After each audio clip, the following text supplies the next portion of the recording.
तो जी महाराज से पूछा कि हे महामुने, महान घोर कलयुग आ रहा है और इस युग में मनुष्य बहुत लंबा चौड़ा पूजा पाठ नहीं कर पाएगा, उसका कल्याण कैसे होगा?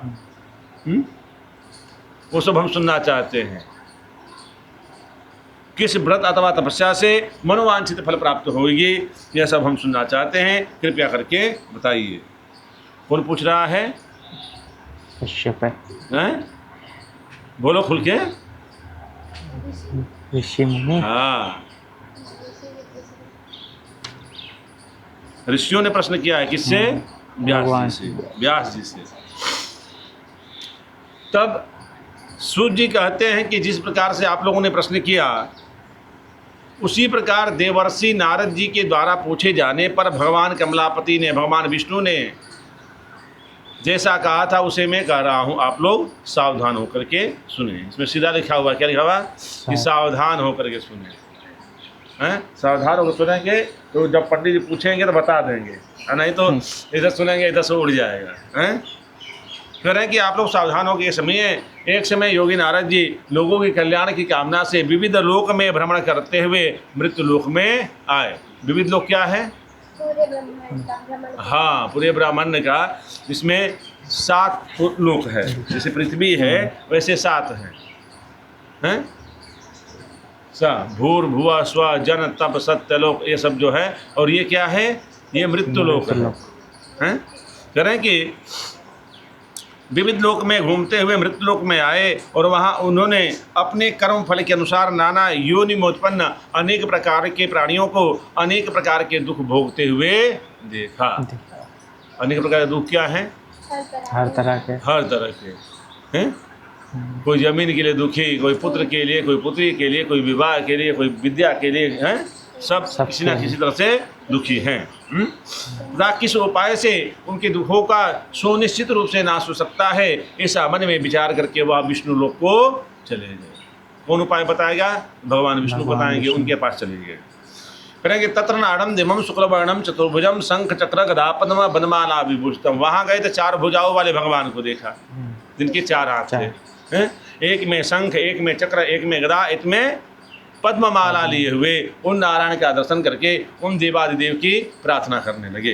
कहने लगे कि हे मन और वाणी से परिरूप वाले, अनंत शक्ति संपन्न, आदि मध्य और अंत से रहित, निर्गुण सकल कल्याण में गुणों से संपन्न, स्थावर जंगात्मक, निखिल सृष्टि के कारणभूत और भक्तों की पीड़ा नष्ट करने वाले, हे परमात्मा आपको प्रणाम है। स्तुति सुनने के अनंतर, स्तुति मतलब प्रार्थना सुनने के अनंतर भगवान विष्णु ने कहा कि हे महाभाग, आप किस प्रयोजन से आए हैं, किस कारण आए हैं, सब बताइए। तो नारद जी ऐसे कहीं जाते नहीं थे, कोई सूचना होती थी तो देने के लिए जाते थे। हैं? बताइए, मैं सबको सुनना चाहता हूँ। तब नारद मुनि ने कहा कि प्रभु, मैं मृत्यु लोक में गया था और वहाँ देखा कि लोग कार्य कर रहे हैं और कार्य को करते करते पाप हो जा रहा है। ऐसे कार्य करते करते पाप होता है? गलत काम नहीं, अच्छे काम करते समय भी पाप होता है। जैसे आलू चीर रहे हो, उसमें कीड़ा है, चीर गया वो भी साथ में, हैं? चलते फिरते चींटी मर गई, हैं? कुछ जान के होता है, गाय जा रही है, चल आगे बढ़, ठोक दिया, हैं? छोटे पे इसको भी ठोका होगा, हैं? वो भी पाप है, हैं? तो कह रहे हैं कि सभी प्रकार के प्राणी दुखी हो रहे हैं, हे नाथ कोई छोटा सा उपाय बताइए, क्योंकि ये क्या है? कलयुग है। कलयुग में लोग बहुत लंबा पूजा पाठ नहीं कर पाएंगे, उनका कल्याण कैसे होगा? इसलिए कोई छोटा सा उपाय बताइए। यदि आपकी मेरे ऊपर कृपा हो तो वह सब मैं सुनना चाहता हूँ। कौन सुनना चाहता है? नारद जी सुनना चाहते हैं। तो भगवान ने कहा कि हे वत्स, संसार के ऊपर अनुग्रह करने की इच्छा से आपने बहुत ही उत्तम बात पूछी है। जिस व्रत को करने से प्राणी मोह से मुक्त हो जाता है, उसे मैं बताता हूँ। हे वत्स, स्वर्ग और मृत्यु लोक में भगवान सत्यनारायण का एक महान पुण्य व्रत है। आपके स्नेह के कारण से मैं कह रहा हूँ। अच्छी प्रकार से विधि विधान से भगवान सत्यनारायण का व्रत करके मनुष्य शीघ्र ही सुख प्राप्त करके परलोक मोक्ष को प्राप्त हो जाता है। भगवान की ये सेवानी सुन करके नारद मुनि ने कहा, प्रभु आप कह रहे हैं कि भगवान का क्या करें? व्रत करें, पूजा करें, पाठ करें, लेकिन मनुष्य दिमाग का बहुत तेज है। सबसे पहले वो कहेगा क्या? क्यों? हैं? किस लिए? किस लिए है? किम फलम किम विधानम च कृते केनेव तद्व्रतम तत्सर्वं वृस्यात् ब्रूहि तथा कार्यम व्रतम प्रभु। प्रभु प्रश्न करेंगे कि करने से कुछ होता है? हैं? इस व्रत को करने का क्या फल है, क्या विधान है, कैसे करना चाहिए और क्या किसी ने कभी किया, यह सब कुछ विस्तार पर बताइए, तब मनुष्य इस व्रत को करेगा। भगवान ने कहा कि यह भगवान सत्यनारायण का व्रत दुख शोक का शमन करने वाला है, धन धान्य को बढ़ाने वाला है, सौभाग्य और संतान देने वाला है, चारों तरफ से विजय प्रदान करने वाला है। जिस किसी भी दिन भक्ति और श्रद्धा से सम्मिलित होकर के मनुष्य ब्राह्मण और बंधु बांधवों के साथ धर्म में तत्पर होकर के सायंकाल भगवान सत्यनारायण की पूजन करें।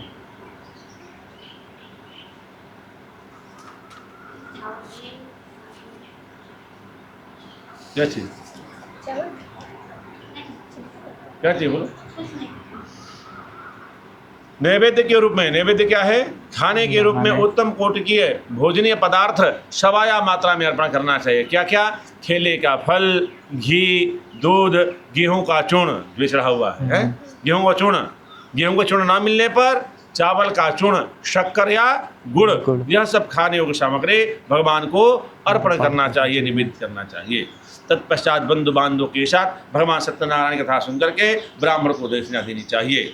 भक्ति पूर्वक प्रसाद ग्रहण करके नित्य गीत आदि का आयोजन करना चाहिए, मतलब भजन कीर्तन करना चाहिए, नहीं कि काम नहीं करना चाहिए। हाँ, पूजा किए, पूजा करके जाए तो खूब। हाँ, तो भगवान सत्यनारायण को स्मरण करते हुए अपने घर को जाना चाहिए। ऐसा करने से मनुष्यों की अभिलाषा अवश्य पूर्ण होती है। विशेष रूप में कलियुग में, पृथ्वी लोक में यह सबसे छोटा सा उपाय है। श्री स्कंद पुराणे अंतर्रेवा खंडे सत्यनारायण व्रतायाम प्रथमोध्याय। बोलिए सत्यनारायण स्वामी के जय। चढ़ा दो।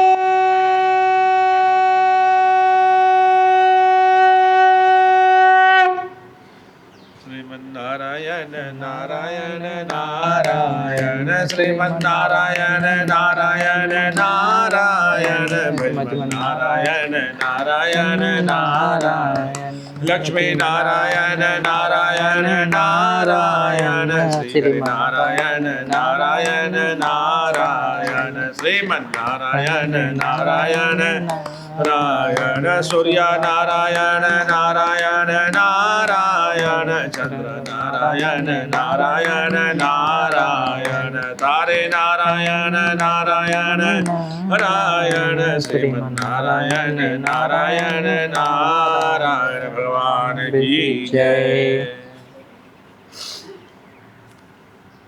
लो चावल ले लो, मांग रहे चावल ना। हाँ, द्वितीयोऽध्याय श्रीसूत उवाच अथाय सम्प्रेक्ष्यामि कृतम् एना पुरादिजः कश्चित् काशी प्रयोरम्यो ह्यासद विप्रो अति निर्धनः। दूसरे अध्याय में श्री सूत जी कह रहे हैं कि हे ब्राह्मणों, अब मैं पुनः पूर्व काल में जिसने भगवान सत्यनारायण के व्रत को किया था उसे कह रहा हूँ। रमणीय काशी नामक नगर में कोई अत्यंत निर्धन ब्राह्मण रहता था। वह ब्राह्मण भूख और प्यास से व्याकुल होकर के नित्य प्रतिदिन पृथ्वी पर घूमा फिरा करता था। ब्राह्मण प्रिय भगवान ने दुखी ब्राह्मण को देख करके वृद्ध ब्राह्मण का रूप धारण करके उन ब्राह्मण से आदरपूर्वक पूछा कि हे विप्र, आप नित्य प्रतिदिन पृथ्वी पर किस लिए घूमा फिरा करते हो, क्या कारण है? हे धीरश्रेष्ठ, यह सब बताओ, मैं सुनना चाहता हूँ। तब ब्राह्मण बोला कि ब्राह्मणों अति दरिद्रो हम, भिक्षार्थे भ्रमे महीम, उपाय में जाना से कृपया कृत्यस प्रभु। हे प्रभु, मैं अत्यंत गरीब ब्राह्मण हूँ और भिक्षा लेने के लिए पृथ्वी पर घुमा फिरा करता हूँ। यदि मेरी गरीबी दूर करने का कुछ उपाय आपके पास हो तो बताइए। तो भगवान सत्यनारायण क्या बोले? जो गरीब वृद्ध ब्राह्मण का रूप धारण करके आए थे वो क्या बोले कि हे ब्राह्मण देव, भगवान सत्यनारायण अभिष्ट फल देने वाले हैं। हे विप्र, तुम उनका उत्तम व्रत एवं पूजन करो, जिसके करने से मनुष्य सभी दुखों से मुक्त हो जाते हैं। और व्रत के विधान को ब्राह्मण से यत्नपूर्वक करके वृद्ध ब्राह्मण रूपी भगवान सत्यनारायण वहाँ से अंतर्ध्यान हो गए। वृद्ध ब्राह्मण ने जैसा कहा इस व्रत को वैसे ही करूँगा, वह सोचते हुए ब्राह्मण को रात में नींद नहीं आई और प्रातः काल उठ करके भगवान सत्यनारायण का व्रत करूँगा, ऐसा मन में संकल्प करके और भिक्षा लेने के लिए चल पड़ा। जो हाथ में संकल्प लिया हो, यही संकल्प नहीं होता है। कोई भी काम को करने के लिए मन में ठानना एक संकल्प है। वही कह रहा है इसमें क्या कि उसने कोई संकल्प क्या लिया मन में कि आज जा रहा हूँ भिक्षा मांगने के लिए, जो भी मिलेगा उससे पूजा करूँगा, भगवान का व्रत एवं पूजन करूँगा।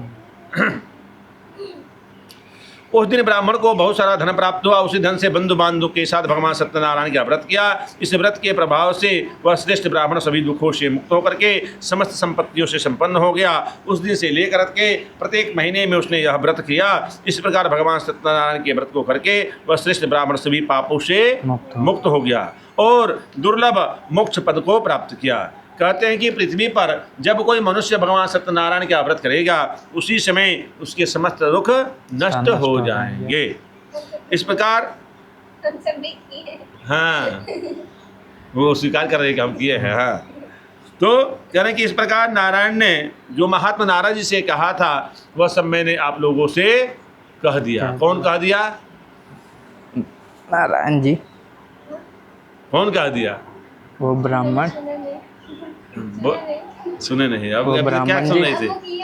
नहीं, कह रहे हैं कि इस प्रकार भगवान नारायण ने जो महात्मा नारद जी से कहा था, वह सब मैंने आप लोगों से कह दिया। तो कौन कहा? यही तो बोल रहा हूँ हैं? नारायण ने जो महात्मा नारद जी से कहा था, वह सब मैंने आप लोगों से कह दिया। और मैं पूछ रहा हूँ, आगे बोल रहा हूँ, बाद में पूछ रहा हूँ। विष्णु जी ने तब ऋषियों ने कहा कि हे महामुने, उस ब्राह्मण से सुने हुए कृष्ण ने व्रत किया कि बस वहीं व्रत समाप्त हो गया, आगे किसी ने किया? वह सब भी हम सुनना चाहते हैं, कृपया करके बताइए। तब सूर्य जी कह रहे हैं कि मुनियों, जिसने यह व्रत किया उसे आप लोग सुने। एक बार वह द्विजश्रेष्ठ अपनी धन संपत्ति के अनुसार बंधु बांधव तथा परिवारजनों के साथ व्रत करने के लिए तैयार हुआ। इसी बीच एक लकड़हारा वहां आया, लकड़ी का भार बाहर रख करके ब्राह्मण के घर गया। प्यास से व्याकुल होने के कारण ब्राह्मण को व्रत करता हुआ देख करके प्रणाम करके बोला कि हे प्रभु, यह आप क्या कर रहे हैं? इसकी करने से किस फल की प्राप्ति होती है, वह सब मैं सुनना चाहता हूँ। कौन कह रहा है? लकड़हारा कह रहा है। किससे? ब्राह्मण से। तो विप्र ने कहा कि अब भगवान सत्यनारायण का व्रत है, जो सभी प्रकार के मनोरथों को प्रदान करने वाला है। उसी के प्रभाव से यह सब महान धन धान्य मुझे प्राप्त हुआ है।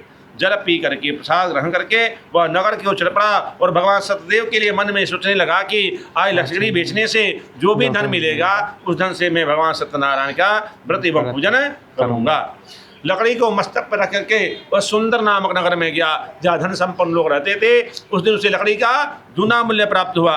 प्रसन्न हृदय होकर के वह पके हुए केले का फल, शर्करा, घी, दूध, गेहूं का चूर्ण सवया मात्रा में लेकर के अपने घर को आया। तत्पश्चात उसने बंधु बांधव को बुला करके विधि विधान से भगवान सत्यनारायण का व्रत किया।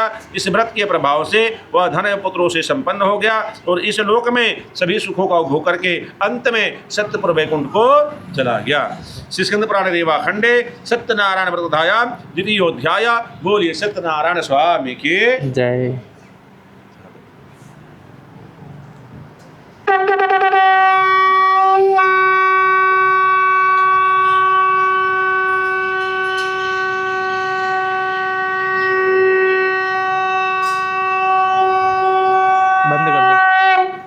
श्रीमन्नारायण नारायण नारायण श्रीमन्नारायण नारायण नारायण नारायण नारायण नारायण लक्ष्मी नारायण नारायण नारायण श्री हरि नारायण नारायण नारायण राम नारायण नारायण नारायण कृष्ण नारायण नारायण नारायण श्रीमन्नारायण नारायण नारायण भगवान की जय। खाना उन्हें नहीं देते हो, आवाज तो लिखा ही नहीं था उसका।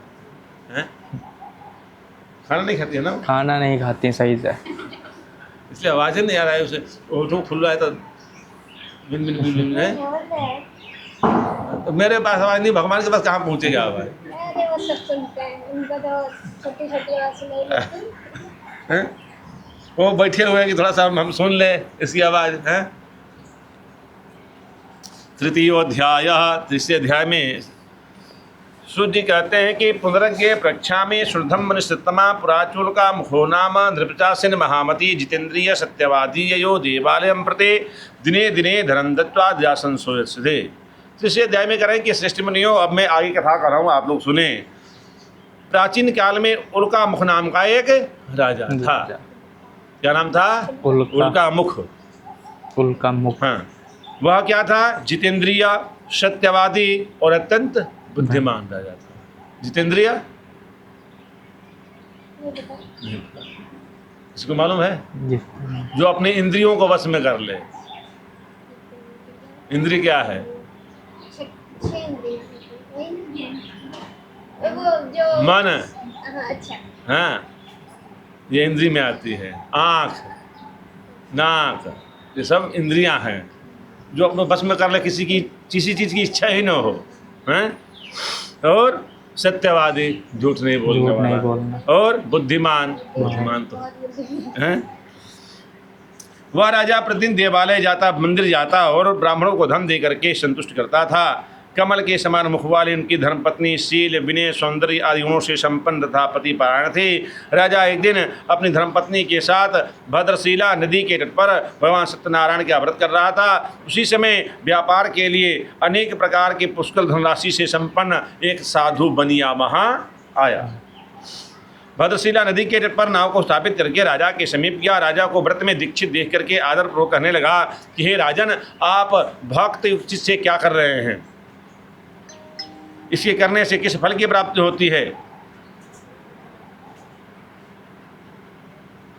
राजा बोला कि हे साधु, मैं पुत्र आदि की प्राप्ति कामना से, लिखा है क्या? पुत्र आदि, खाली पुत्र नहीं लिखा है, पुत्र या पुत्री। आदि मतलब पुत्र हो चाहे पुत्री हो, है?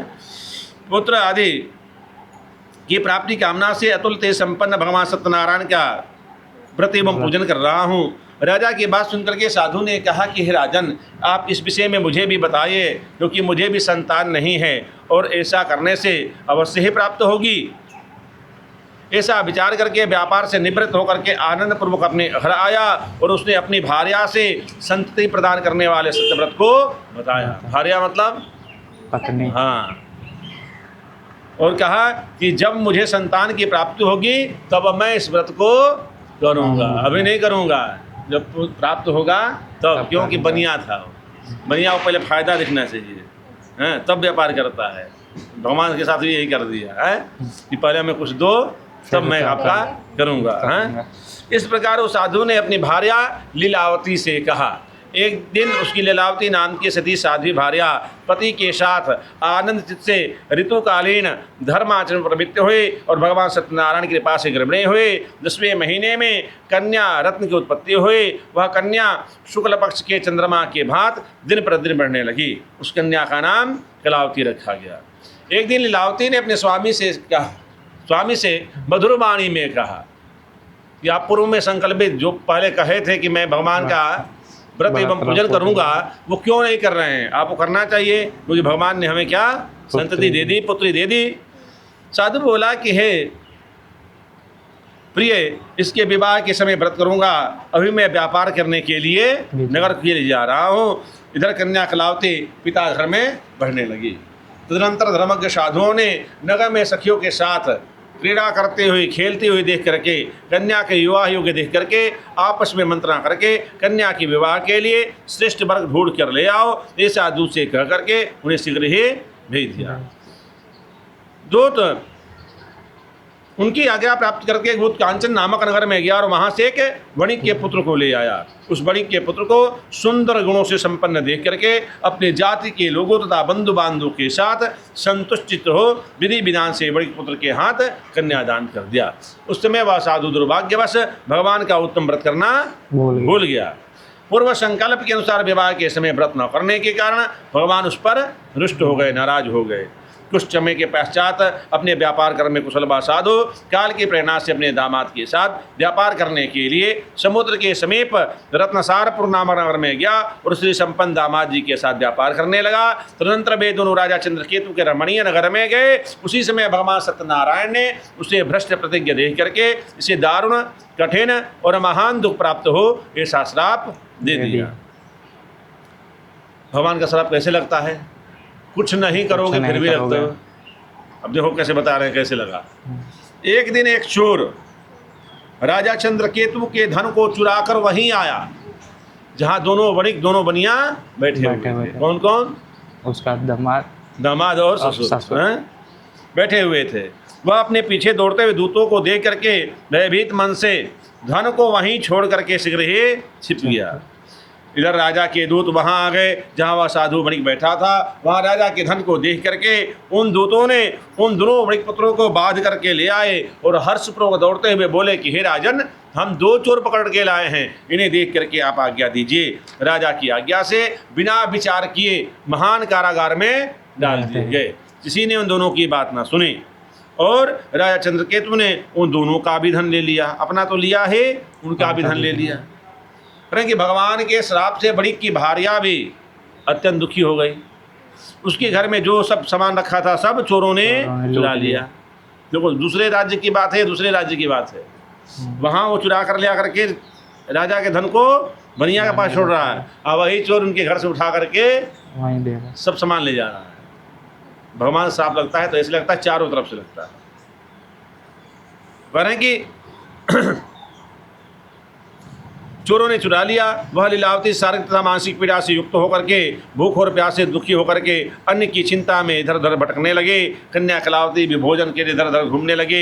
एक दिन भूख से पीड़ित हुआ कलावती के ब्राह्मण के घर गए। वहां जाकर के भगवान सत्यनारायण के व्रत को देखा। वहां बैठ करके कथा सुने। कुछ रात होने पर वापस आई। माता लीलावती ने कन्या कलावती से प्रेम पूर्वक पूछा, पुत्रे रात में तुम कहाँ रुक गए थे? तुम्हारे मन में क्या है? कलावती कन्या ने तुरंत माँ से कहा कि माँ, मैं एक ब्राह्मण के घर गई थी, वहाँ मनोरथ प्रदान करने वाले व्रत को देखा है।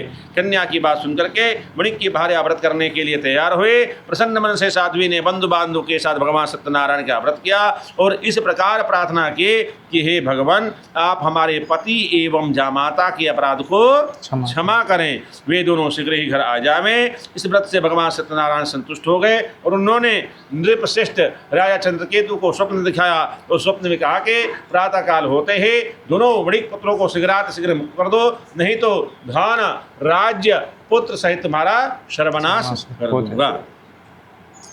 राजा से स्वप्न में ऐसा कह करके भगवान सत्यनारायण अंतर ध्यान हो गए। इसके अनंतर प्रातः काल राजा ने अपने सभासदों की सभा के मध्य बैठ करके अपना स्वप्न लोगों को बताया और कहा कि दोनों वणिक पुत्रों को शीघ्र मुक्त कर दो। राजा की ऐसी बात सुन करके वे राजपुरुष दोनों महाजनों को बंधन से मुक्त करके राजा के समीप ला करके विनयपूर्वक बोले कि महाराज, वेड़ी बंधन से मुक्त करके दोनों वणिक पुत्र लाए गए हैं। इसके बाद दोनों महाजन नृपश्रेष्ठ राजा चंद्रकेतु को प्रणाम करके अपने पूर्व वृत्तांत का स्मरण करते हुए भय विह्वल हो गए, कुछ बोल ना सके। राजा ने वणिक पुत्रों को देख करके आदरपूर्वक कहा कि आप लोगों को प्रारब्धवश पूर्व में किए हुए कर्मों के कारण आप लोगों को यह सब फल प्राप्त हुआ है, अब कोई भय नहीं है। ऐसा कह करके उनकी वेणी खुलवा करके क्षौर कर्म कराया, वस्त्र अलंकार दे करके दोनों वणिक पुत्रों को संतुष्ट किया और सामने बुला करके वाणी द्वारा अत्यंत आनंदित किया। पहले जो धन लिया था उसे दुना करके दिया। तुरंत राजा ने उनसे कहा कि हे साधो, अब आप अपने घर को जाएं, राजा को प्रणाम करके आपके पास से हम जा रहे हैं। ऐसा कह करके उन दोनों महाविष्यों ने अपने घर के लिए प्रस्थान किया। श्री स्कंद पुराणे अंतर्रेवा खंडे सत्यनारायण व्रत कथायाम तृतीयोध्यायः। बोलिए सत्यनारायण स्वामी के जय।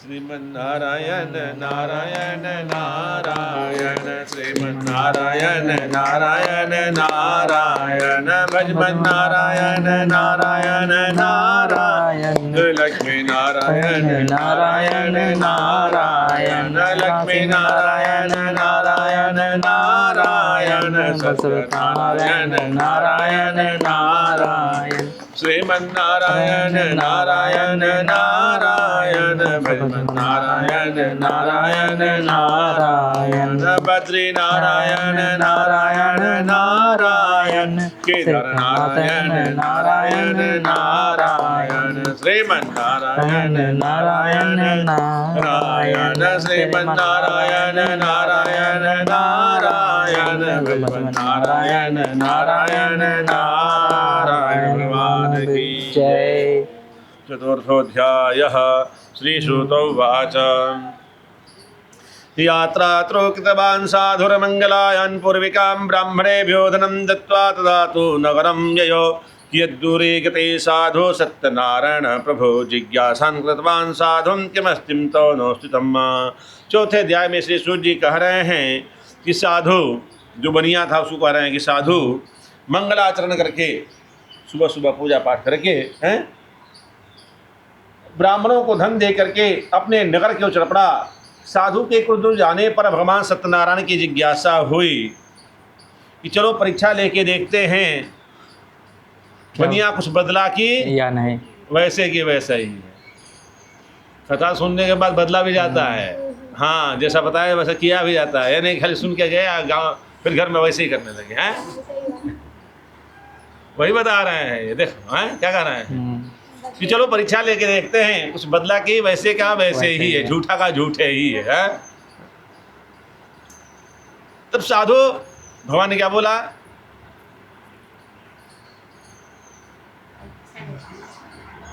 साधु तुम्हारे नाम में क्या भरा हुआ है? हैं? बस बोलेंगे नहीं। बोले कि तुम्हारे नाम में क्या भरा हुआ है? तब धन के मद में चोर, जब धन आता है तो क्या आता है साथ में? अहंकार, मद, हाँ अहंकार घमंड ये लेके आता है। अब वही मद जो है फिर वहीं पे पहुंचा देता है जहां से उठ के आता है।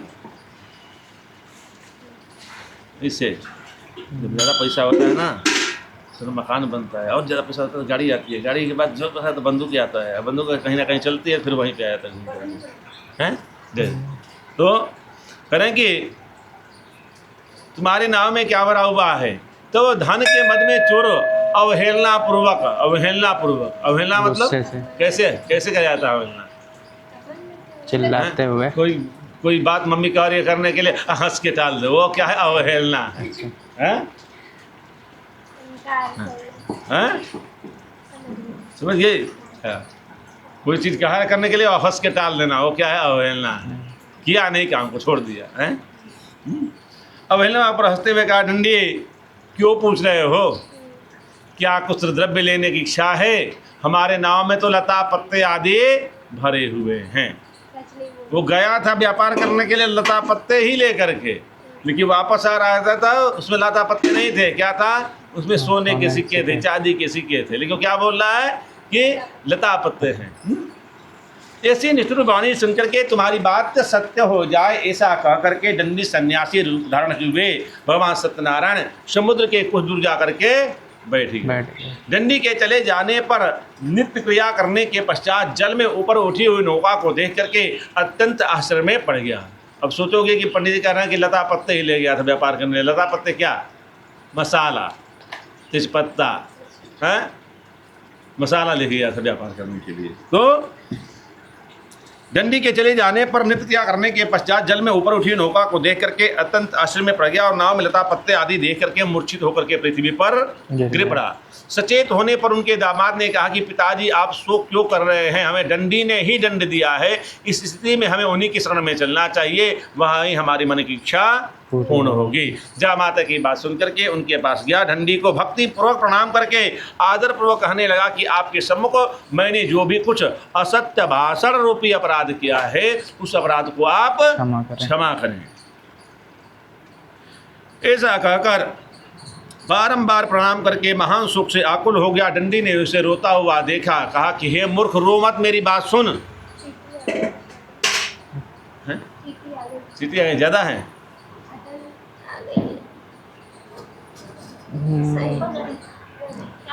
नहीं है, सॉरी, हिला दो साइड में। हाँ वो आप रखिए, धूप में रख के आए हो, खुला रख देना। हाँ खुला रख देना, ले जाओ। हाँ तो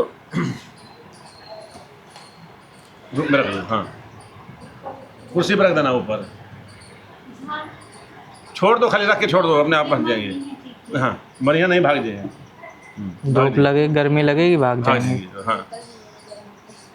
डंडी ने उसे रोता हुआ देखा, कहा कि हे मूर्ख, रो मत, मेरी बात सुन। मेरी पूजा से उदासीन होने के कारण तुम्हें बारंबार दुख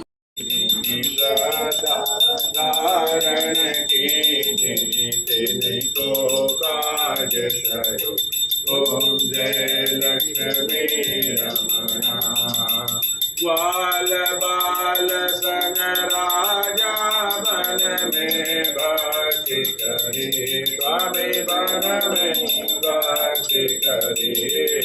मनवांछित फल दीनो, मनवांछित फल दीनो, दीन दयाल हरि।